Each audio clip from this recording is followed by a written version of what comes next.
नमस्कार, आप सभी का स्वागत है इस टॉक शो में और मैं हूं आपके साथ विष्णु शर्मा।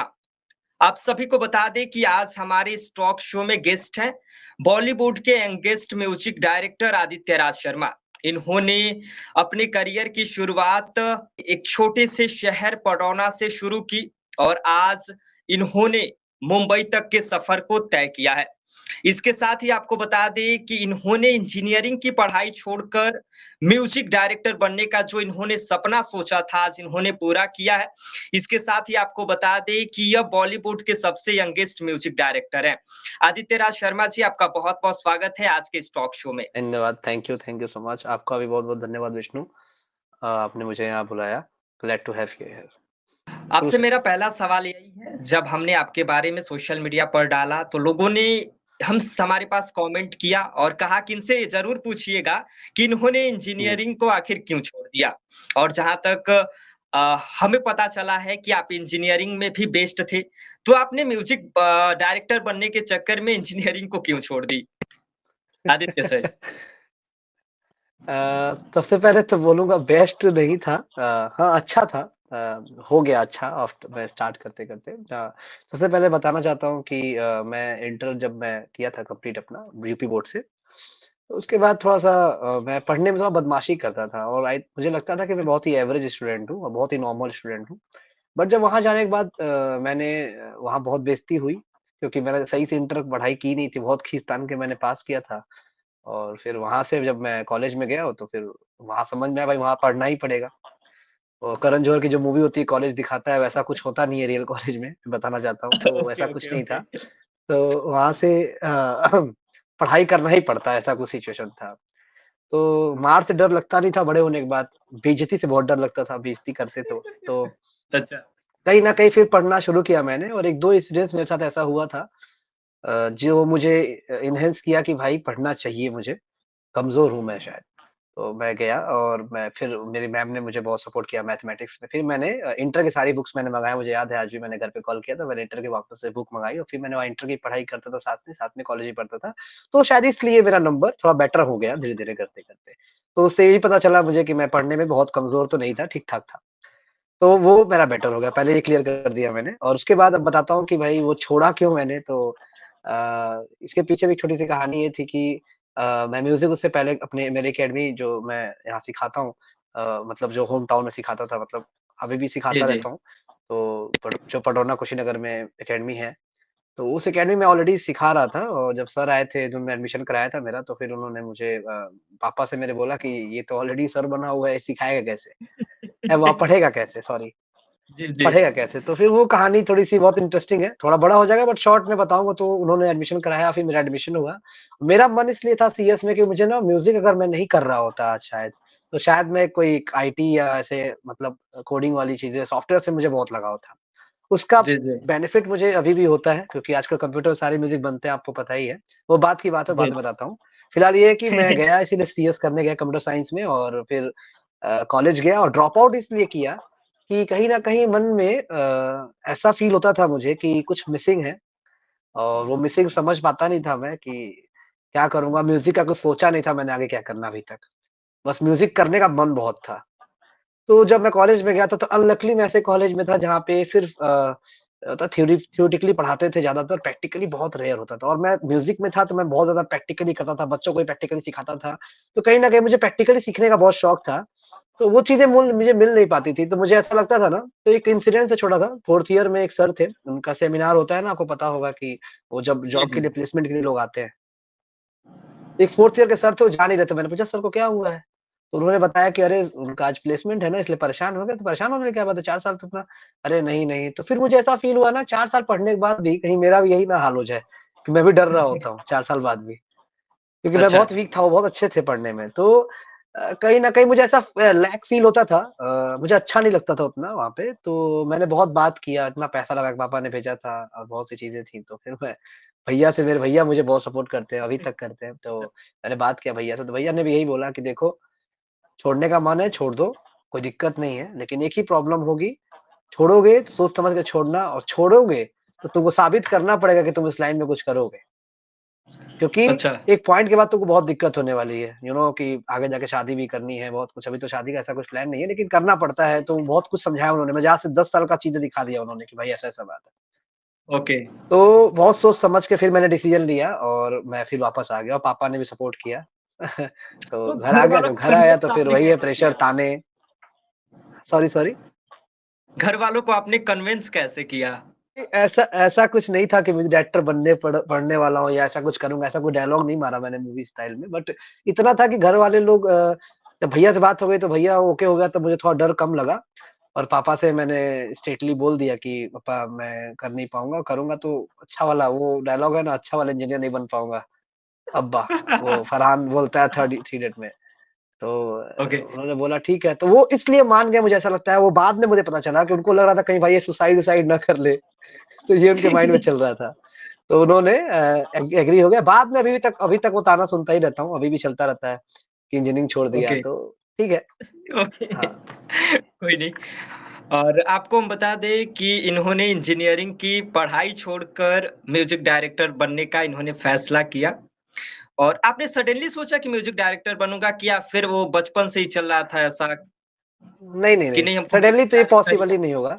मुझे तो पता ही नहीं था म्यूज़िक डायरेक्टर में क्या-क्या चीज़ें होती हैं। बहुत आने के बाद मुझे तो एक ही वर्ड पता था, म्यूज़िक डायरेक्टर। बट बाद में पता चला कि नहीं भाई, बहुत कुछ होता है इसके अंदर। बहुत टीम होती है इसके अंदर, बहुत काम करती है। मेरे साथ भी है, जी, छोटा ही हूँ बट छोटे लेवल पे बहुत सी टीम लोग हैं मेरे, जो काम करते हैं मेरे साथ मेरे अंदर। तो मेरा ये कैसे हुआ मन, एक्चुअली मैं जब गया था कॉलेज, उससे पहले मैं ना, अपनी मेरी बहन गाती है, बहुत अच्छा गाती है, इंडस्ट्री में उनका भी साथ में बहुत से गाने आने वाले हैं। राजनंदिनी जी, जी। शर्मा नाम है उनका। तो उनके लिए मैं ऐसे मज़ाक-मज़ाक में उनके लिए कवर गाने जो होते हैं वो सब बनाना शुरू कर दिया था थोड़ा बहुत। और ये काफ़ी बड़ी कहानी होगी कि मैंने कैसे-कैसे स्टार्ट किया, बट शॉर्ट में बताऊँ तो मैं पहले बनाता था गाना थोड़ा छोटा-मोटा कवर टाइप की चीज़ें। और जब वहाँ आया कॉलेज में तो वहाँ मौका नहीं मिलता था। तो अ, वो मन में कभी ये नहीं था मुझे डायरेक्शन वाला चीज़, लेकिन इतना था कि म्यूज़िक में ही कुछ करना है। अभी तक ये क्लियर नहीं था म्यूज़िक डायरेक्टर बनना है, तो म्यूज़िक में ही कुछ इंजीनियरिंग करना के है। तो बाद ख़्याल आया कि इंजीनियरिंग के पहले ही या मतलब विचार बन चुका इंजीनियरिंग के था? पहले ये था, कि म्यूज़िक बहुत पसंद है, देखते हैं क्योंकि पढ़ाई बहुत ज़रूरी है, हम लोग क्या जानते हैं, आप पूर्वांचल में ये चीज़ जी, पढ़ाई करो, उसी से कुछ होगा। तो मुझे कंप्यूटर बहुत पसंद था, तो मैं कंप्यूटर की वजह से मैं सीएस करने गया था। मैं आपसे बोल तो रहा हूँ, अगर सही से मेरा माइंडसेट अगर वहाँ रहा रहता ना, अगर सही से चला रहता, प्रैक्टिकली होती चीज़ें, मेरे हिसाब से मतलब चीज़ें अगर हो रही होती कॉलेज में, तो शायद मैं जी, आज जी। आईटी फील्ड में होता। उसके बाद म्यूज़िक में क्या करता आई डोंट नो, लेकिन वो चीज़ नहीं हुई, इसलिए म्यूज़िक था। तो म्यूज़िक मुझे बहुत पसंद था। तो इस केस में मैंने बस ये सोचा कि यार ये ऐसे ही हर कॉलेज में होता होगा। मैंने 2-4 लोगों से और बात किया ना कॉलेजेस में, तो उन्होंने बताया कि बीटेक में भाई ऐसे ही होता है, पढ़ना पड़ता है। एक्चुअली एक इंसिडेंस है, मैं बात बताता हूँ। मैंने जी, सर जी। से बात किया, जब मैं एक सर थे, जो मेरा एडमिशन कराए थे, उसको इनके हॉस्टल में था, उनको हॉस्टल मिलता था। तो हॉस्टल में जब मैं था तो उनसे मैं उनके रूम पे गया, तो उन्होंने रोटी बना रहे थे, वो तो पराठा बना रहे थे, तो हम लोग पराठा सेक रहे थे आपस में और बातें हो रही थी। तो उनको बताया नहीं था कि मैं छोड़ने का सोच रहा हूँ। तो मैंने उनसे पूछा, सर कि ये बीटेक के बाद क्या-क्या करना पड़ेगा? फिर सर बीटेक-वूटेक हो जाए तो फिर वो कह रहे हैं कि जॉब लग जाएगा। तो कह रहे हैं कि यार नहीं, बीटेक के बाद आपको एक छोटा-सा एक स्टेप डिप्लोमा करना पड़ेगा। तो मैं कहा अच्छा सर, ये किस लिए? तो अरे मान लो पढ़ाई कर ली तो थोड़ा डिप्लोमा हो जाता है, तो ये वो पता नहीं, मुझे डिप्लोमा का मतलब उतना नहीं पता था। तो उन्होंने बताया कि एक कोर्स होता है जो शॉर्ट टर्म में आपको चीज़ें सिखाई जाती हैं। तो मैंने कहा क्या सिखाई जाती है? तो वही जो आप सीख रहे हैं अभी। हम कहे तो जो सीख रहे हैं 4 साल सीखने के बाद फिर सिखाया जाएगा। कह रहे नहीं, आप समझ नहीं पा रहे हो। तो मैंने पता किया तो उन्होंने बताया कि इंटर करने के बाद भी वो डिप्लोमा किया जा सकता है। तो मैं बहुत अलग ओके, तरीके से सोचता था कि डिग्री कोर्स का मतलब नहीं समझता था उतना, लेकिन मुझे इतना पता था कि सीखने के लिए दोबारा मुझे फिर सीखना पड़ेगा, तब जाके शायद जॉब लगेगी। और जो 4 साल कर रहे हैं उसमें कोई मतलब, वो समझ लो आपको ये सिखाएगा कि आपको पढ़ना कैसे है, ऐसा कुछ था उनका कहने का। तो ओके, मुझे बहुत ज़्यादा टाइम लगा था भाई, 4 साल समय देना। हाँ, तो वो बड़ा मुझे लेंदी लगा। पहला प्रॉब्लम तो वहाँ मुझे फ़ील हुआ।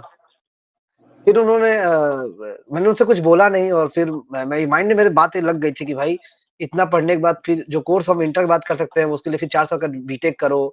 वो अब समझ में आता है, डिग्री का अलग सेंस होता है, सीन होता है। ये तो बेसिकली एजुकेशन सिस्टम मैं आज भी बोलूँगा, मुझे उसमें कोई वो नहीं है बोलने में। मैं देखता हूँ एजुकेशन सिस्टम थोड़ा-सा ना चेंज होना चाहिए, मुझे ऐसा लगता है कि जिसमें जैसे मैं क्या था, मैं अलग थोड़ा दिमाग का था समझ लो। तो मैं ना उस पैटर्न के हिसाब से चल नहीं पाता था, जो चल रहा है अभी एजुकेशन सिस्टम में। जैसे बहुत ज़्यादा सब्जेक्ट होना, बहुत ज़्यादा लेंथी सब्जेक्ट थे, तो मैंने बोला भी एक बार सर को, शिकायत भी की थी। तो आज वो सब्जेक्ट वैसे अब 3 हो गया है, पहले 5 सब्जेक्ट हम लोग पढ़ते थे। ओके। अब वो 3 हो गया है, तो ऑलरेडी यूनिवर्सिटी में किसी न किसी ने कुछ शायद किया होगा तो समझ में आया होगा लोगों को, तो बाद में वो कम हुआ। तो इन द शॉर्ट में बताऊँ तो ये है कि मैं पहले से म्यूज़िक करता था, तो जब मैंने छोड़ दिया, तो फिर मैं उसको कंटिन्यू किया क्योंकि दीदी को गाना गाते रहना था। मैंने बहुत सारे कवर दीदी के मतलब चैनल्स पे अपलोड कर रखे थे। तो म्यूज़िक करते रहना था, सीखना था, कोई गुरु तो था नहीं इस तरीके से, तो उसी चक्कर में मैं गाना और बनाता गया। फिर एक पॉइंट ऐसा आया कि मैं गाता तो हूँ नहीं, अब मुझे इंस्ट्रूमेंट भी बहुत अच्छा नहीं आता है, मैं सच बता रहा हूँ, कीबोर्ड भी मैं बहुत अच्छा नहीं प्ले करता हूँ, एक काम भर का मैं प्ले करता हूँ। गिटार भी जो है वो भी, कोई मैं बहुत मास्टर नहीं हूँ, मतलब एक होता है ना मास्टरी आपको हासिल हो गई किसी इंस्ट्रूमेंट में, ऐसा कुछ नहीं। बट मेरे जी, दिमाग और जी। मेरे दिल में म्यूज़िक था, तो उसको क्या बोलते हैं, म्यूज़िक बनाने को बोलते हैं हम लोग भाई म्यूज़िक कंपोज़र। वहाँ से ये चीज़ निकल के आई, तो सिर्फ़ मैं गाने ही नहीं बना पाता था, मैं सोच भी पाता था कि ये इंस्ट्रूमेंट कैसा होगा, इसमें ये बजेगा तो अच्छा लगेगा। तो ये सब चीज़ को म्यूज़िक डायरेक्शन बोला जाता है। तो वो बड़ा ओके। अलग है, बहुत लोगों को ये बात नहीं पता है कि म्यूज़िक कंपोज़र कौन होते हैं, म्यूज़िक डायरेक्टर कौन होते हैं, दोनों में फ़र्क नहीं पता होता है, तो ये फ़र्क होता है। म्यूज़िक कंपोज़र सिर्फ़ गाना बनाता है और म्यूज़िक डायरेक्टर उसको पूरा ध्यान देना होता है, कौन-सा इंस्ट्रूमेंट होना चाहिए, क्या होना चाहिए। तो वो सारा एक डायरेक्शन देना होता है, जैसे मूवी का डायरेक्शन होता है वैसे। तो इस ओके। पर्पज़ से मैंने स्टार्ट किया था। ओके। तो कुशीनगर के एक छोटे से शहर बड़ौना से निकलकर मुंबई हाँ। तक का आपने सफ़र तय किया, म्यूज़िक डायरेक्टर बनने तक का सफ़र तय किया, तो यह सफ़र आपका कैसा रहा? इस दौरान कौन-कौन सी चुनौती आई जिसका सामना करना पड़ा? अ, देखिए मैं चुनौती नहीं बोलूँगा उस चीज़ को और स्ट्रगल अभी भी चल रहा है, मैं कुछ अभी किया नहीं हूँ बहुत ख़ास, कर रहा हूँ, लोगों को पहुँच रहा है तो अच्छी बात है। अभी मैंने बहुत से मूवीज़ इधर-इधर मूवीज़ बहुत से नहीं, एक मूवीज़ थी अभी अभी वो रिलीज़ होने वाली है, देखिए क्या होता है। तो अभी मैं जस्ट मैं एंटर किया, I am very fresh now, मतलब मैं सच बोलूँ तो मैं अभी बिल्कुल ही फ्रेश हूँ एकदम और अभी मुझे बहुत समय नहीं हुआ है।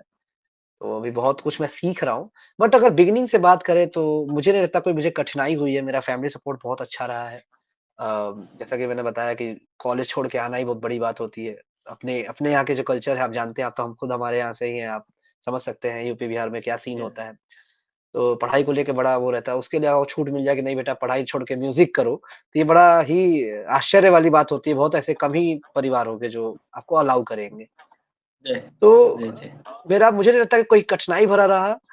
सीखने में मुझे बहुत दिक्कत हुई थी बिगिनिंग में क्योंकि मैं कुछ मुझे किसी ने सिखाया नहीं है, मैंने खुद से ही सीखा है सब कुछ। यूट्यूब, इंटरनेट बहुत मेरा हेल्प किया है। अगर मैं किसी को बोलूँ मैंने किससे सीखा है तो मैं बोल सकता हूँ यूट्यूब मेरे लिए एक तरह से गुरु का काम किया है। और यूट्यूब नहीं बोलूँगा, पूरा इंटरनेट बोलूँगा कि मेरा काम किया है उसने सिखाने में मुझे। और बाकी मुझे जी। ऐसा नहीं कि किसी ने सिखाया नहीं, बहुत से लोग मुझे मिले, बहुत से ऐसे दोस्त आर्टिस्ट मुझे मिले हैं जो उन्होंने मुझे सपोर्ट किया है, मेंटली सपोर्ट किया है। थोड़ा बहुत करा मतलब बता देना, ऐसे मुँह से बोल देना। बट स्ट्रगल की अगर बात करूँ तो वो मेरा बिगिनिंग का जो समय था जब मेरी शुरुआत हुई थी, तो मैं हुँ, जागरण हुँ। वगैरह में जाता था, फ़ोटो क्लिक करता था सिंगर का। तो ओके। सिंगर एक थे सिंगर अनीस सर जो गाना गाते थे, तो उनके शोज़ में जाके मैं जागरण में फ़ोटोज़ क्लिक करता था उनका। तो वहाँ से मेरे 2 साथी मैंने गाना जागरण सुना था। तो वहाँ से स्टार्टिंग हुई थी मेरी और मुझे नहीं लगा कोई कठिनाई हुई थी, सब बचपना में चीज़ें थी और कई चीज़ें ऐसी हुई हैं, मैं आगे बताऊँगा आपको धीरे-धीरे। बट ऐसा है कि मुझे बहुत कोई प्रॉब्लम ऐसा फ़ील नहीं हुआ कि हाँ यार ये है। चैलेंज होता है क्योंकि आप देखिए इस लाइन में रहते हैं तो आपको कोई श्योरिटी नहीं होती कब क्या होगा, कोई जॉब नहीं होता है। जैसे हम लोग का कोई स्कूल नहीं है कि आप मतलब कोई ऐसा रियलिटी शो नहीं होता है कि म्यूज़िक डायरेक्टर भाई आइए, आप अच्छा म्यूज़िक बनाइए, गाना दीजिए, 5 गाने बना दिए, हाँ भाई आप सेलेक्ट हो गए, आप जीत गए, तो आपको इनाम मिल गया, आपको मूवी में गाने मिल रहे हैं या इंडस्ट्री में काम मिल रहा है। ऐसा कुछ अभी तक तो नहीं है, सिंगर के लिए जैसे होता है। तो हम लोग के लिए चैलेंजिंग होता है इस लाइन में आना, ये बात तो है। इसके पहले आपके कौन-कौन से ऐसे व्यक्ति हैं जिनको आप आदर्श मानते हैं, जिनसे आप जी, जी। इंस्पायर होते हैं? या फिर कौन-कौन से ऐसे म्यूज़िक डायरेक्टर हैं जो आपके इंस्पिरेशन हैं? जी, सबसे पहला नाम देखिए मैं लूँगा, इंस्पिरेशन की बात आती है तो मैं जॉन विलियम्स अगर आपके व्यूअर्स जो कुछ लोग अगर हॉलीवुड के म्यूज़िक सुनते होंगे, जैसे मैं नाम लेता हूँ हैरी पॉटर एक मूवी आई थी हॉलीवुड की बहुत ही फ़ेमस उसका म्यूज़िक उन्होंने किया था। उससे पहले स्टार वॉर्स, सुपरमैन का आप जो म्यूज़िक सुनते हो, ओरिजिनल म्यूज़िक की जी, मैं बात बता रहा हूँ, वो स्कोर करते थे। वो गाने नहीं मतलब मूवी के स्कोर्स करते हैं, बहुत लोग समझ पा रहे होंगे जो होंगे। तो जो गाने में म्यूज़िक होती है, तो जिस तरह तो उसकी बात मैं नहीं कर रहा हूँ, यहाँ पे बात कर रहा हूँ मूवी में जो म्यूज़िक होती है, जैसे सुपरमैन की म्यूज़िक हो गई, हैं? तो वो पूरा मूवी में चलता रहता है, तो उसको हम लोग बोलते हैं मूवी स्कोर्स। तो वो करते थे, तो वो भी एक म्यूज़िक ही है। तो वो मुझे हैरी पॉटर का जो उनका ट्यून था म्यूज़िक, वो मुझे शुरू से ही बहुत ही ज़्यादा इंस्पिरेशनल लगता था, मतलब इंस्पायरिंग लगता था। उस समय मुझे पता नहीं था कि वो कौन किसने दिया है, तो जॉन विलियम्स सर जिन्होंने दिया है, तो मैं उनको इंस्पिरेशन मानता हूँ अपने लेकिन सिर्फ़ वो नहीं, मैं एक और नाम इसमें ऐड करना चाहता हूँ, सॉरी मैं एक नहीं बोल सकता क्योंकि एक और है शख्स जिन्होंने मुझे बहुत इंस्पायर किया है, उनके गानों ने बहुत मुझे इंस्पायर किया है, जो कि ए आर रहमान साहब अपने। तो ये 2 व्यक्ति ऐसे हैं जिनसे मैं बहुत ज़्यादा इंस्पायर होता हूँ और आगे और भी लिस्ट है, जैसे अमित त्रिवेदी साहब। तो मतलब मैं अगर आप एक की बात करो तो मैं जॉन विलियम्स फॉर श्योर बोलूँगा कि मेरे इंस्पिरेशन रहे हैं। मैंने उसके बहुत मैंने कभी देखा तो है नहीं, ना कभी मिला हूँ। बस वही वीडियोज़ देख के उसके उनके जो इंटरव्यूज़ देख के उनके म्यूज़िक को सुन-सुन के जो भी मैंने सीखा है, तो मैं उनको इंस्पिरेशन मानता हूँ म्यूज़िक में। म्यूजिक डायरेक्टर के तौर पर आपका सबसे पहला कार्य जो था वो कैसा था? उसका अनुभव कैसा था? अभी हुआ है, अभी मैंने हाल ही में स्टार्ट किया है म्यूज़िक डायरेक्टर वाला जो आपने बोला जैसे कि काम जी, बहुत किया है। बट होता है ना कि लेवल लग गया म्यूजिक डायरेक्टर से। देखिए आपने भी इस पे लिखा हुआ है अपने आदित्य राज शर्मा म्यूजिक डायरेक्टर, तो ये अचीव करने के लिए मैंने काफ़ी समय गँवाया है शायद। तो आज आपने लिख रहे हैं, धन्यवाद आपको इस चीज़ के लिए। तो ये डायरेक्टर जी, का जो लेवल था, ये मैंने अभी रिसेंट में एक मूवी की जो अभी रिलीज़ नहीं हुई है, सच बताऊँ तो। तो उसपे मेरा ऐसे म्यूजिक डायरेक्टर आने वाला है पोस्टर पे, और मूवी का नाम मैरिज डॉट कॉम है। तो ये जो मूवी है, ये बॉलीवुड की एक लो बजट मूवी है। बहुत लो बजट भी नहीं बोलूँगा, मतलब काइंड ऑफ जैसे जब अभी आप मूवीज़ देखते हो, उससे थोड़ा-सा नीचे जो दिख नहीं पाता है, इसमें कोई बड़े स्टार कास्ट नहीं होते हैं। समझ रहे हो, आप देखते होंगे। तो रिलीज़ होती है लेकिन जी, आता है, चला जाता है, पता नहीं चलता है। काइंड ऑफ ऐसा है। बट मेरे लिए बड़ा है। जैसे आप समझ सकते हैं कि मैंने कभी मूवी के लिए काम नहीं किया है, तो मैं मेरे लिए बड़ा है क्योंकि मुझे उसमें लेवल मिल रहा है। तो वो मूवी का नाम है मैरिज डॉट कॉम, जिसके लिए पहले मैंने एज़ अ म्यूज़िक डायरेक्टर काम किया था। और उसके सफ़र में मैं आपको बताऊँ तो मैं उनके बारे में बताऊँ, मतलब कैसे हुआ ये पहला? जी, जी। पहला जी, तो कार्य का अनुभव आपका कैसा रहा? एक्सपीरियंस कैसा रहा? अनुभव तो देखिए शॉर्ट में बताऊँ, अनुभव बहुत ज़्यादा सीखने को मिला।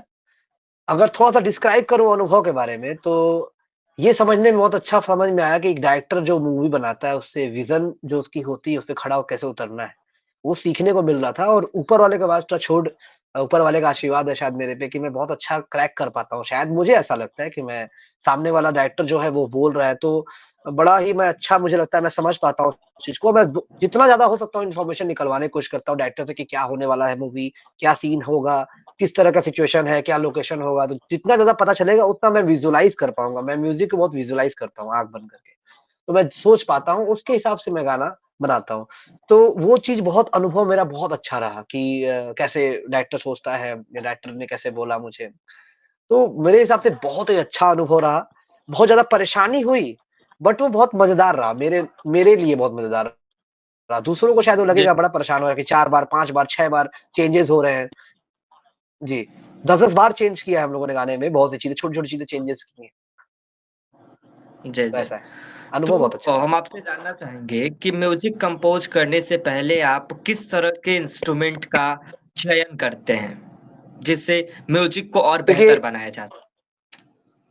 पियानो, ओके, बेहतर तो नहीं बोलूँगा, आपने बोला पहला इंस्ट्रूमेंट क्या होता है, तो मैं अक्सर मेरा मेन इंस्ट्रूमेंट पियानो है, मैं पहले कुछ भी करता हूँ तो पियानो। इसका मतलब ये नहीं कि पियानो पे मैं गाने में डालूँगा ही पियानो, वो गिटार हो सकता है, लेकिन मैं पहले पियानो प्रेफ़र करता हूँ, मैं पियानो पे ही ट्यून्स को बजाता हूँ, या मैं कंपोज़ करता हूँ मोस्टली तो पियानो पे करता हूँ। लेकिन मैं गिटार भी बजाता हूँ, तो कुछ ऐसे गाने मैंने बनाए हैं जो गिटार पे ही पहले मैंने बनाए हैं, उसके बाद मैं लेटर पियानो पे इसको प्ले करता हूँ, नोट्स कौन-कौन से हैं, कंपोज़ करते समय। कई बार हम लोग गाते हैं ट्यून को तो पता नहीं होता है नोट्स, तो हम लोग नोट्स को फाइंड आउट करके उसको मतलब एक कॉम्पोज़िशन का रूप देने के लिए मैं इस्तेमाल करता हूँ अपने पियानो का। तो for sure obviously piano is my main की इंस्ट्रूमेंट जो मैं पहले यूज़ करता हूँ। हाँ, इस समय म्यूज़िक हाँ, इंडस्ट्री हाँ। में जो नई टेक्नोलॉजी है, उसका इस्तेमाल किया जा रहा है, जैसे कंप्यूटर से ही पियानो का जो वॉइस है, उसको बना दिया जा रहा है, मतलब कंप्यूटर से रिलेटेड जो नई टेक्नोलॉजी का इस्तेमाल किया जा रहा है, जी, जी। उसके बारे में आपका क्या जी, जी। कहना है? देखिए जैसा मैंने पहले आपको बताया कि मुझे कंप्यूटर सॉफ्टवेयर्स का बहुत शौक था और मैं आईटी फील्ड में होता।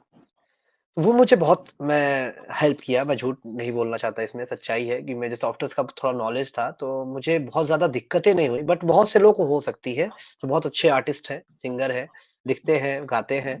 बहुत से ऐसे लोग हैं मैं देखता हूँ, उनको रिकॉर्ड करना ही नहीं आता है, रिकॉर्डिंग करना ही बस नहीं आता है। तो तो बेसिक नॉलेज एक कंप्यूटर में होनी चाहिए, मेरा मानना है आर्टिस्टों के पास। मुझे जो भी आर्टिस्ट हैं, जो बिल्कुल एकदम स्टार्ट कर रहे हैं, उनको ओके, बिल्कुल, चाहे वो सिंगर ही क्यों ना हो आप, या वो गिटारिस्ट ही क्यों ना, अपना गिटार रिकॉर्ड करने का, क्योंकि ना आगे चल के ये बहुत डिजिटल हो रहा है। अभी भी हम लोग काम कर रहे हैं कि हम, मतलब मेरा फ्रेंड है, वो दिल्ली से बना के मुझे फ्लूट भेज दे रहा है रिकॉर्ड करके, गिटार कहीं और से ओढ़ा जा रहा है। तो ये बहुत चल रहा है। मैं इस पे बिलीव नहीं करता हूँ, ये काम। मेरा मानना है कि सारे इंस्ट्रूमेंट्स प्लेयर साथ हो, सामने एक साथ इकट्ठा हो, तो संगत जो आपने देखा संगीत, वो संगत से बनता है। तो वो मेरा मानना है ना, संगत होना, एक साथ में बहुत ज़्यादा बिलीव करता हूँ। लेकिन ऐसा नहीं है कि टेक्नोलॉजी जो चल रही है, आज का ज़माना जो चल रहा है, जैसे लॉकडाउन के समय में बहुत हुआ, रिकॉर्ड होके चीज़ें आ रही हैं। तो वो जो ज़माना है, मैं उसके साथ भी चलना चाहता हूँ, ऐसा नहीं है, रिस्पेक्ट करता हूँ। अगर कोई ऑप्शन नहीं है, तो बोलते हैं ना, कहावत something is better than nothing. तो कुछ नहीं था, बैठे थे सब लोग लॉकडाउन में, तो वहाँ से फिर वो चीज़ें हुई, तो मुझे लगता है ये सही है, लेकिन मैं प्रेफ़र करूँगा कि सब लोग सामने आके करें तो ज़्यादा बेटर है। लेकिन आपको रिकॉर्ड करना आना चाहिए, और वोकल, जैसे वोकल्स हैं, जैसे अरिजीत सिंह के बहुत से ऐसे गाने हैं जो, मतलब उन्होंने आके नहीं रिकॉर्ड किया, अपने स्टूडियो में रिकॉर्ड किया खुद से, और गाना ट्रैक पे वो चला गया, फिर रिकॉर्ड हुआ, फिर मिक्स मास्टर होके प्रॉपर वो काम हो गया। तो मेरा जो कहने का पॉइंट ये था कि जो टेक्नोलॉजी बहुत ग्रो कर रही है, तो उसको सीखना चाहिए आज के लोगों को। तो मुझे ऐसा लगता है कि बहुत इम्पोर्टेंट रोल है, और बहुत ज़्यादा अच्छा हो गया है। तो कुछ मामले में, जैसे आप जानते हैं, कोई चीज़ आती है नई में, तो उसका पॉज़िटिव साइड भी होता है, नेगेटिव भी होता है। तो ऐसा इसमें जी, भी है। जी, पॉज़िटिव ये है कि आपको, जैसे हम लोग में क्या होता है, गाना बनाते हैं हम लोग किसी आर्टिस्ट, किसी लोगों के लिए, डायरेक्टर के लिए, या किसी, मान लीजिए किसी ऐड का बनाना हुआ, कुछ भी करना हुआ, गाना बनाना होता है, तो हम लोग को ना एक स्क्रैच सुनाना पड़ता था। तो पहले के समय में क्या होता था कि कोई गिटार लिया, गाना गा के सुना दिया, पियानो था, पियानो बजा के सुना दिया लाइव, राइट? या रिकॉर्ड करके मोबाइल में ऐसे करके भेज दिया, भाई सर ये गाना है, तो सुन लिया, हाँ भाई फाइनल करो, तब पैसा मिले तो देन काम स्टार्ट हो।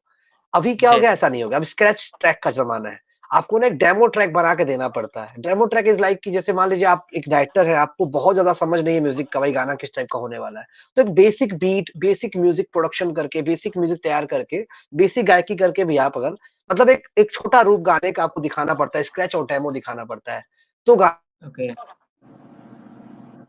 तो उसमें बहुत हेल्प करता है कंप्यूटर। जैसे मान लीजिए मैंने पियानो प्रोग्राम कर लिया, गिटार डाल दिया, मुझे मतलब अपने गाने में यूज़ करना था, मान लीजिए पियानो, गिटार, अ, मैंने वोकल्स अपने गा के भेज दिए। भले मैं सिंगर नहीं हूँ, लेकिन मुझे गाना भेजना है। तो अगर सिंगर है तो सिंगर गवा लिया, नहीं है सिंगर तो मैं खुद ही गा के, और उसको एक ड्रम्स वम्स जितना जो चाहिए आपको, मैंने प्रोग्राम करके बेसिक, जो मुझे चाहिए, मेरे माइंड में जो आइडिया है, उसको मैंने उतार के कंप्यूटर से दे दिया। अब वो सेलेक्ट हो गया, तो फिर हम लोग उसको, जब से पैसा बजट अच्छा है, तो फिर हम लोग रिकॉर्ड करते हैं उसको। अगर बजट नहीं है, तो फिर हम लोग प्रॉपर प्रोग्रामिंग करते हैं, मतलब और ध्यान से काम करते हैं उसपे। तो वो कंप्यूटर प्रोग्रामिंग, या जो भी आप नया टेक्नोलॉजी देख रहे हो कंप्यूटर बजाने से, इससे बहुत फ़र्क आया है इस डेमो ट्रैक्स देने में। और भी बहुत से फ़र्क हैं, जैसे कि पहले के समय रिकॉर्डिंग रील्स मतलब होते थे, तो जैसे आप एक बार रिकॉर्ड करना शुरू किए, तो रील खराब हो जाएगा फिर। फिर आपको दोबारा रिकॉर्ड जी, करना जी, पड़ेगा शुरू से। कट नहीं कर सकते थे आप। रिकॉर्डिंग रील चालू हो गई तो चालू हो गया, तो पूरा गाना खत्म होगा तभी होगा। अलग-अलग बहुत सारे ओके, माइक सिस्टम उस समय नहीं थे, जो आज के समय में। पहले पहले एक साथ सिंगर दोनों गाते थे। जैसे दोनों डुएट सिंगिंग कर रहे हैं, तो एक सिंगर आया, पहले वो गाया माइक लगा के, उसी जैसे उसका पार्ट खत्म हुआ, फिर दूसरा वाला जो सिंगर है, वो भी ऐसे एक ही माइक पे गा रहे हैं। ये भी सिस्टम था। ओके, क्योंकि कट टू कट नहीं हो पाता था एक साथ, एक ही करना पड़ता था। बहुत से ऐसे प्रॉब्लम्स थी, मैं आपको टेक्निकली नहीं जाना चाहता हूँ, बट मशीनों में बहुत सी दिक्कतें होती थी, आप एक बार ही रिकॉर्ड कर सकते हैं, बार-बार नहीं रिकॉर्ड कर सकते, हैं? तो समय नहीं होता था, बहुत महँगे-महँगे स्टूडियो भाई बुकिंग होती थी, तो बहुत दिक्कत होती है। अब क्या, घर पे आप बहुत कम पैसे में अपने आप सेटअप कर सकते हैं, आप काम कर सकते हैं। तो मेरा मानना है कि बहुत ह्यूज डिफरेंस आया है। अच्छा तो बहुत कुछ आया कि आप बहुत बार आप रिकॉर्ड कर ले रहे हैं, आप कई बार आप रिकॉर्डिंग, मतलब बहुत सी चीज़ें आप बार-बार कर सकते हैं, चेंजेस कर सकते हैं। लेकिन कहीं न कहीं कुछ डिमेरिट भी हुई है, उसका गलत भी उपयोग हो रहा है, जैसे कि जैसे ऑटो ट्यून आपने सुना होगा, या मैनुअल पिचिंग जो करेक्शन कर लेते हैं, तो जी, कोई जी, सिंगर नहीं भी वो भी गा लेता है। तो मेरा मानना ये नहीं है कि कोई सिंगर नहीं वो गा सकता है।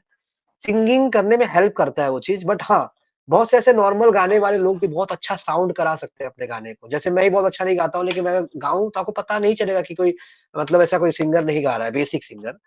ऑब्वियसली सिंगर की जी, तो जी, बात ही अलग है, लेकिन एक होता है ना, आपको सुनने में बुरा नहीं लगेगा वो। तो टेक्नोलॉजी में इतनी चीज़ें तो हैं। तो उसका गलत इस्तेमाल भी होता है कई बार। तो उनसे बचना है, जैसे कि स्टेज शो पे आप हैं, आप लिप सिंक कर दे रहे हैं, स्टेज पे रियल गा नहीं रहे हैं, तो चीज़ें होती हैं इंडस्ट्री में। मैं तो अभी नया हूँ, बट मैंने जो सुना है वो बता रहा हूँ, मैंने जो आँखों से देखा है वो बता रहा हूँ। तो मैंने जो बहुत से सिंगर्स को देखा है ऐसे करते हुए, तो टेक्नोलॉजी का वैसे पॉजिटिव साइन भी है और नेगेटिव साइन भी है। तो मैं पॉजिटिव साथ रहना चाहूँगा, और आपके यूज़ के, जैसे मोबाइल है, टेक्नोलॉजी है, आप उसको सही से यूज़ करो तो सही यूज़ है, नहीं तो पूरा यूथ गेम खेल रहा है, उसमें बहुत सी चीज़ें कर रहा है, तो मेरा मानना है कि टेक्नोलॉजी कभी भी अच्छा ही होता है अगर आप अच्छा लेके चलेंगे, अगर आप गलत सोच के चलेंगे तो फिर तो मेरा अनुभव तो टेक्नोलॉजी के साथ बहुत ज़्यादा मैं सपोर्ट करता हूँ, टेक्नोलॉजी जितने अच्छे आए उतना बढ़िया है। बट कभी भी कितना भी टेक्नोलॉजी आ जाए, म्यूजिशियंस या जो आर्ट है वो कभी नहीं बदलेगा। आपको एक इंसान चाहिए, आपको एक फीलिंग चाहिए, एक आर्टिस्ट चाहिए तभी आप म्यूज़िक बना पाओ। चाहे वो कंप्यूटर बना रहे हो, चाहे आप किसी चीज़ में बना रहे हो। इंसान तो चाहिए आपको मतलब वो जो आर्टिस्ट तो चाहिए ही चाहिए होगा आपको कि वो आपको दे सके वो चीज़। क्योंकि अगर आप सोचो कि कंप्यूटर पे म्यूज़िक बन जा रहा है और मैं आपको बैठा देता हूँ जिसको बिल्कुल ही कुछ नहीं आता म्यूज़िक में, तो वो क्या बनाएगा? तो म्यूज़िक तो आपके अंदर है, तो वो आप तो एक टूल यूज़ कर रहे हो कंप्यूटर और बना रहे हो। तो ये मेरा मानना है। जी, जी। हम आपसे जानना चाहेंगे कि एक म्यूज़िक डायरेक्टर के तौर पर आप जो कलाकार हैं, उसको कैसे जी। समझाते हैं या उनकी जो गलतियाँ हैं, उसको कैसे बताते हैं ताकि जो म्यूज़िक प्रोजेक्ट है, उसको सफल बनाया जा सके? जी, जी। ये बहुत अच्छा सवाल पूछा आपने। ये बहुत कम लोग क्रेडिट मिलता है हम लोगों को इस चीज़ में। लेकिन सिंगर देखिए जब प्रोफ़ेशनल की बात करते हैं हम लोग, जैसे मैं अभी इंडस्ट्री में आया हूँ, तो यहाँ पे जो सिंगर से बहुत तैयार है, तो गलती होने का बहुत चांस कम रहता है। हाँ, बट उसमें हम लोग गलती नहीं होती तो उसमें हम लोग ना क्या करते हैं, अच्छा तो गाते हैं सिंगर बट हम लोग को क्या चाहिए, गाने की क्या डिमांड है जो मेरे माइंड में चल रहा है, उसको समझाना पड़ता है थोड़ा-सा कि ऐसे है। बहुत से टैलेंटेड सिंगर जो एक बार में ही समझ जाते हैं। जैसे मैंने बता दिया कि रोमांटिक गाना है, बीच पे शूटिंग चल रही है, बीच का सीन है, इस तरह का प्यार है, एक तरफ़ा प्यार है। तो वो सिंगर बहुत अच्छे से अपने आप को समझ के वो कर लेते हैं, जो प्रोफेशनल सिंगर्स हैं, जो इंडस्ट्री में अपने काम कर रहे हैं, बड़े-बड़े सिंगर्स। बट जब हम लोग अपने साइड की बात करें अगर जैसे यूपी या कहीं जैसे लोकल सिंगर या स्टेट वाले लोग की बात करें, तो कई बार वो कई ऐसे सिंगर होते हैं जो सही से कभी स्केल से बाहर हो जाते हैं या सुर थोड़ा गलत कर देते हैं, तो वो दोनों अलग-अलग चीज़ है, पर दोनों में समझाना पड़ता है। तो मैं पहले वाली एक बात बताता हूँ जिसमें आप अपने गाने को बेटर बनाने जैसे आपका सवाल था कि गाने को बेटर बनाने के लिए हम लोग चीज़ें करते हैं जैसे कि यार यहाँ जी, पे आपको जी। ज़्यादा खींचना नहीं है, यहाँ ज़्यादा हरकत नहीं करनी है, सिंपल गाना गाना है थोड़ा-सा, छोटे-छोटे चेंजेस होते हैं। यहाँ थोड़ी फीलिंग की कमी है तो आप फीलिंग चाहिए, अगर आप दर्द बोल रहे हो तो वो दर्द फील होना चाहिए, छोटी-मोटी चीज़ें होती हैं जो हम लोग करते हैं। और कई बार ऐसा भी होता है कि सिंगर कुछ अपना कुछ कर देता है, तो वो भी अच्छा लग गया, तो हम लोग कई बार रखते हैं उस चीज़ को, पूरा सपोर्ट देते हैं क्योंकि उसके माइंड में भी गाना क्योंकि देखिए गाना जब आप सिंगर गाने आता है, तो वो गाना उसका भी हो जाता है। आपका अकेले का गाना नहीं रह जी, जाता। तो उसका इनपुट भी मेरे लिए तो बहुत इम्पोर्टेंट होता है कि वो क्या करना चाहते हैं, तो कुछ वो आलाप ले लिए, कुछ चीज़ें ले गए, तो कई बार वो गाने का स्टार्टिंग बन जाता है, कई बार वो आगे का कुछ पार्ट बन जाता है, ऐसा भी चीज़ें होती हैं कई बार। जैसे अपने सोनू निगम साहब इंडस्ट्री में बहुत ही ज़्यादा गुणकार गुणी हैं। वो बहुत अच्छा काम करते हैं और बहुत ही ज़्यादा उनके अंदर जो भी हम लोग सिर्फ़ सिंगिंग करते हैं उनको आप तो देखते हैं, लेकिन उसके पीछे वो बहुत कुछ करते हैं ऐसा जो शायद बहुत लोग अभी नहीं जी। जानते हैं। तो बहुत कम लोगों को वो पता है। चीज़ें हैं जो मैं देखता हूँ। हाँ जी, बिल्कुल। तो अभी मैं अपने यहाँ के सिंगर्स की बात करूँ या जो सौ लोकल सिंगर्स की बात करूँ तो उनके में कई बार है कि भाई प्रैक्टिस करिए, रियाज़ करिए क्योंकि आपको पहले गायकी अच्छा करने के बाद भी बहुत से चरण होते हैं जो आपको आगे जाके करने पड़ते हैं। जैसे मैंने बताया आपको छोटी-छोटी चीज़ें होती हैं। जी, तो जी। रियाज़ करें वो तो उनका बेटर होगा। तो समझाने में बस यही रहता है कि क्या जो डिमांड है गाने के हिसाब से तो कभी सैड सॉन्ग है तो सैड के हिसाब से सोचते हैं हम लोग, थोड़ा-सा खुशी वाले गाने तो खुशी के हिसाब से सोचते हैं तो छोटा-मोटा चेंजेस कराते हैं। बट आप एक चीज़ समझिएगा इसमें कि दोनों में केस में गायकी सिंगर गाना अच्छा गाता है। हम लोग उस गाने को अपने गाने के हिसाब से या जो मूवी का थॉट है या अगर कुछ का है, उसके हिसाब से बनाने में थोड़ा-सा चेंजेस कराना पड़ता है। तो यहाँ सिंगर का कोई फॉल्ट नहीं होता मेरे हिसाब से, मैं ये कहना चाहता हूँ। एक म्यूज़िक हाँ। डायरेक्टर के तौर पर आपका सबसे मेमोरेबल मोमेंट कौन-सा था? और उसका अनुभव कैसा था आपका? ये काफ़ी बड़ा सवाल पूछ दिया आपने। सबसे मेमोरेबल अ, मेरे हिसाब से देखिए सबसे मेमोरेबल तो अभी शायद वो होना बाकी है, मुझे ऐसा लगता है। लेकिन अगर जितना हुआ है उस हिसाब से मैं अगर बताऊँ तो जब अ, मेरी बात हुई थी एक बार एक पता नहीं आपको पता चलेगा या नहीं चलेगा लोगों को एक म्यूजिक मिक्सिंग इंजीनियर है मिक्सिंग मास्टरिंग इंजीनियर है जो कि उनका नाम है शदाब रईन जो कि एक जी, इंडस्ट्री जी। लेवल के इंडस्ट्री में काम करते हैं अरिजीत सिंह सर के बहुत बड़े फैन है फैन कह रहा हूँ बहुत अच्छे दोस्त हैं फैन भी कह सकते हैं तो जी, जी, वो बिल्कुल। जो शदाब रईन उनके बारे में थोड़ा सा बताना चाहता हूँ वो उन्होंने ए दिल है मुश्किल गाना अरिजीत सिंह आपका शायद गाना जितने भी प्रीतम दा के गाने आते हैं मोस्टली अमित त्रिवेदी सर के गाने आते हैं, वो सारे गानों को मिक्स उन्होंने इंडस्ट्री में। और एक उन्होंने ए दिल है मुश्किल के लिए उनको नेशनल अवार्ड मिला था मिक्सिंग मास्टरिंग के लिए बेस्ट। तो उनसे मेरी एक बार इंस्टाग्राम हुई थी और एक बार बात कई बार बात हुई, अब तो मुझे थोड़ा बहुत वो जानते भी हैं। तो वो मेरा हाँ पहला जी। मोमेंट था ऐसा जो मुझे बहुत यादगार था, जो एक ऐसा बंदा जो इंडस्ट्री में काम कर रहा है इतना बड़ा और वो अपना एक्सपीरियंस मुझसे बता रहे थे और वो लाइव एक्चुअली इंस्टाग्राम पे जब लॉकडाउन चल रहा था तो बहुत से लोग लाइव आते थे, आपको पता होगा। तो उसी लाइव में लोग रिक्वेस्ट भेजते हैं, तो मैंने उसपे रिक्वेस्ट भेजा था उनको। तो वहाँ पे मैंने उनको भेजा और उन्होंने एक्सेप्ट कर लिया वो चीज़ और हम लोग की बातें हुई और काफ़ी लंबी बात हुई थी। मुझे लग रहा है आई थिंक कि करीब उस समय मुझे लग रहा है 45 मिनट से ऊपर बात उनसे हो गई थी मेरी, लाइव में ही और वो पूरा रात भर लाइव जी, जी। और सुबह 6 बजे लाइव उनका एंड हुआ था क्योंकि सबसे वो बात करते हैं। दैट इज़ अ वेरी और मुझे लगता है कि वो एक ही इज़ द नंबर 1 मतलब जो मेरे लाइफ में पर्सन इंसान है जो मतलब मैंने अपने लाइफ में कभी I never seen person like him जो इतना हम्बल है और इतना ज़्यादा डाउन टू अर्थ और जुड़े हुए हैं और अच्छी बात है कि वो बिहार से ही हैं हम लोग के जैसे। तो वो मेरे लिए था मेमोरेबल मोमेंट। आदित्य सर, हम आपसे जानना चाहेंगे कि आपके आने वाले प्रोजेक्ट्स कौन-कौन से हैं? आने वाले प्रोजेक्ट्स मेरे अभी तो देखिए वो जो मैंने मूवी बताई आपको वो मूवी आने वाली है। देखिए रिलीज़ डेट सुनने में आ रही है कि 19 जैन होगा। बट अभी मैं जी। आपको एग्ज़ैक्टली नहीं बता सकता। बट 19 जैन और मूवी का रिलीज़ डेट अभी क्या है 1-2 बार डिले हो चुकी है, इसलिए मैं कन्फर्म आपको नहीं बता सकता।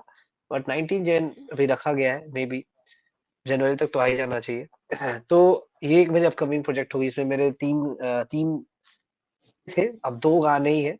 मूवी के डिमांड के हिसाब से 1 गाना हटा दिया गया था।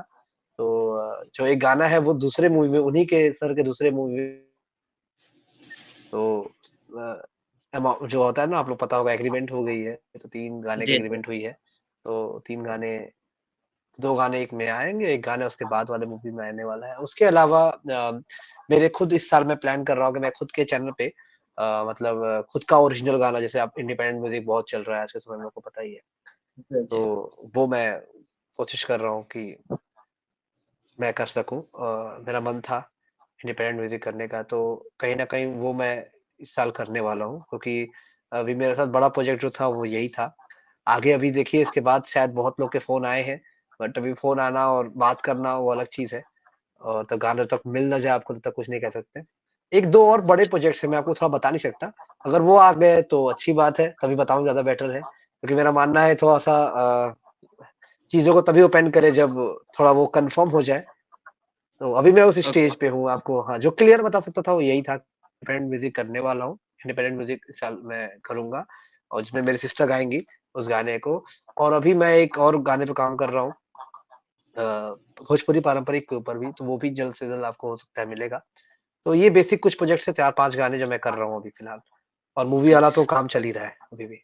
अब इस शो का एक पार्ट है रैपिड फायर गेम।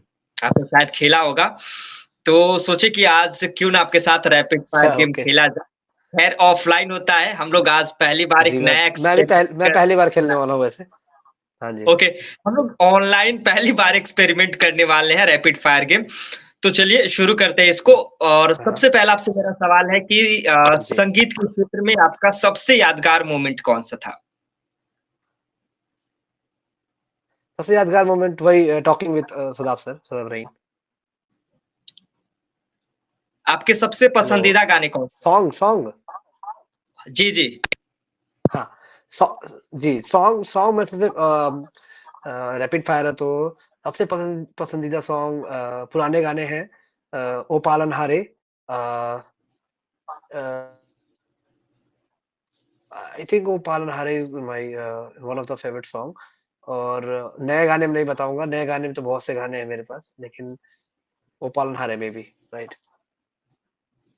ओके, तो आपको 90s के गाने पसंद है कि अभी जो नए गाने आ रहे हैं वो गाने पसंद है? देखिए अ, बड़ा ही टफ़ेस्ट आपने रैपिड फायर रखा है। अगर दोनों में चूज़ करना है तो 90s 90s चूज़ करना है तो 90s ओके। मुझे अभी के गाने पसंद है, लेकिन आपने फँसा दिया मुझे 90। ओके। आपसे मेरा अगला सवाल है कि आप जब म्यूजिक कंपोज कर रहे होते हैं या फिर म्यूजिक डायरेक्ट कर रहे होते हैं, तो उस दौरान आपका सबसे पसंदीदा इंस्ट्रूमेंट कौन-सी होती है? Piano, first is piano, right. Okay. मैं गिटार पे भी अ, करता हूँ, स but piano is my one, right, I use that okay. Too much. संगीत के क्षेत्र में आपका मुख्य प्रेरणा का स्रोत कौन-सा है और कौन है? स्रोत मेरे फैमिली। संगीत ओके। में देखिए मैंने संगीत मेरे परिवार में मेरे पापा भी गाते हैं, गज़ल गाते हैं थोड़ा बहुत। मेरी सिस्टर तो गाती है, जैसा आपको पता ही है। मेरे भैया भी थोड़ा बहुत गाते हैं, मेरे पापा मम्मी लिखती हैं। तो संगीत का पहला प्रेरणा मैं स्रोत बोलूँगा तो मेरी फैमिली है मुझे मेरे लिए। उसके ओके। बाद इंटरनेट ऑब्वियसली। जी। सबसे अजीब और सबसे अद्भुत विचार जो आपको संगीत को बनाते समय या फिर उसको डायरेक्ट करते समय आता है? तो सबसे अजीब थॉट तो मैं ये बोलूँगा, अजीब तो नहीं बोलूँगा, सबसे पहला थॉट तो मुझे ये होता है कि कई बार वो अलग-अलग फॉर्म से, कई बार आपको कोई गिटार का कोई अच्छा पीस, अब मैं गिटार बैठा हूँ, कुछ गिटार का मुझे पीस आ गया, या मैं पियानो कुछ बजा रहा हूँ, कुछ नया ऐसा फ़ील हुआ कि यार ये अलग लग रहा है कुछ, मैंने कोई और गाना बना रहा हूँ, उसमें कुछ और आ जाता है, तो यार इसको अलग गाने के लिए रख लो, ऐसा होता ओके। है। और अगर मैं कोई गाने की बात करूँ, पहला थॉट मेरे माइंड में क्या आता है, तो सबसे पहले मैं गाने को विज़ुअलाइज़ करता हूँ, मेरे हिसाब से। ओके। और सबसे अजीब थॉट क्या होता है? सबसे अजीब थॉट अजीब तो अजीब थॉट ये होता है कि मुझे लगता है कि अजीब तो ऐसा कुछ होता नहीं है, बट जैसे मेरा तरीका थोड़ा अलग है काम करने का, जैसे कि अ, मतलब मैं कई बार आवाज़ें बहुत बना-बना के भी मैं गानों में डालता हूँ अपने, बहुत जैसे अगर आप बोल रहे हैं आप बोल रहे हो तो हाँ, ना ना ना ना ना तो ना ना ना ना ना ना वैसे, तो मुझे लगता है कि ये थोड़ा अजीब है। लेकिन मोस्ट ऑफ द लोग यूज़ करते हैं इस तरह की चीज़ें, तो मुझे लगता है यही अजीब है जो मैं करता हूँ। ओके। अब तक का सबसे बेस्ट मोमेंट आपके लाइफ का कौन-सा रहा? सबसे बेस्ट मोमेंट मैंने बताया आपको, संगीत के क्षेत्र में मेरा वही रहा है कि मैंने सदाब रहीम सर से बात की है इंस्टाग्राम लाइव पे। तो मुझे लगता है सबसे अच्छा, मुझे बहुत अच्छा फ़ील हुआ था जब उनसे मेरी बात हुई थी पहली बार, क्योंकि मैं बहुत इंस्पायर हूँ, बहुत अच्छे इंसान हैं, आर्टिस्ट तो बात की बात है, बहुत अच्छे इंसान हैं वो। ओके। आप एक म्यूजिक डायरेक्टर के रूप में किसके साथ काम करना चाहते हैं इन फ्यूचर? अगर कोई सेलिब्रिटी होता है तो? सेलिब्रिटी यानी हीरो, या जो एक्ट्रेसेस होती हैं, हीरो-हीरोइन्स, राइट? जी, जी। अ, जी, जी।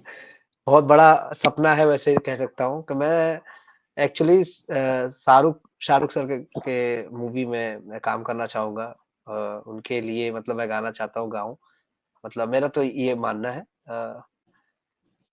फिलहाल तो अभी ऐसे ही है। मैं हालाँकि मेरे फ़ेवरेट ऋतिक रोशन, तो मैं दोनों लोग को बोलूँगा, क्योंकि मैं शाहरुख खान साहब के लिए भी करना चाहता हूँ और ऋतिक रोशन सर के लिए भी करना चाहता हूँ गाना। ये मेरा चाह है, जी, राइट? वो सपना कह सकते हैं आप। जी, जी।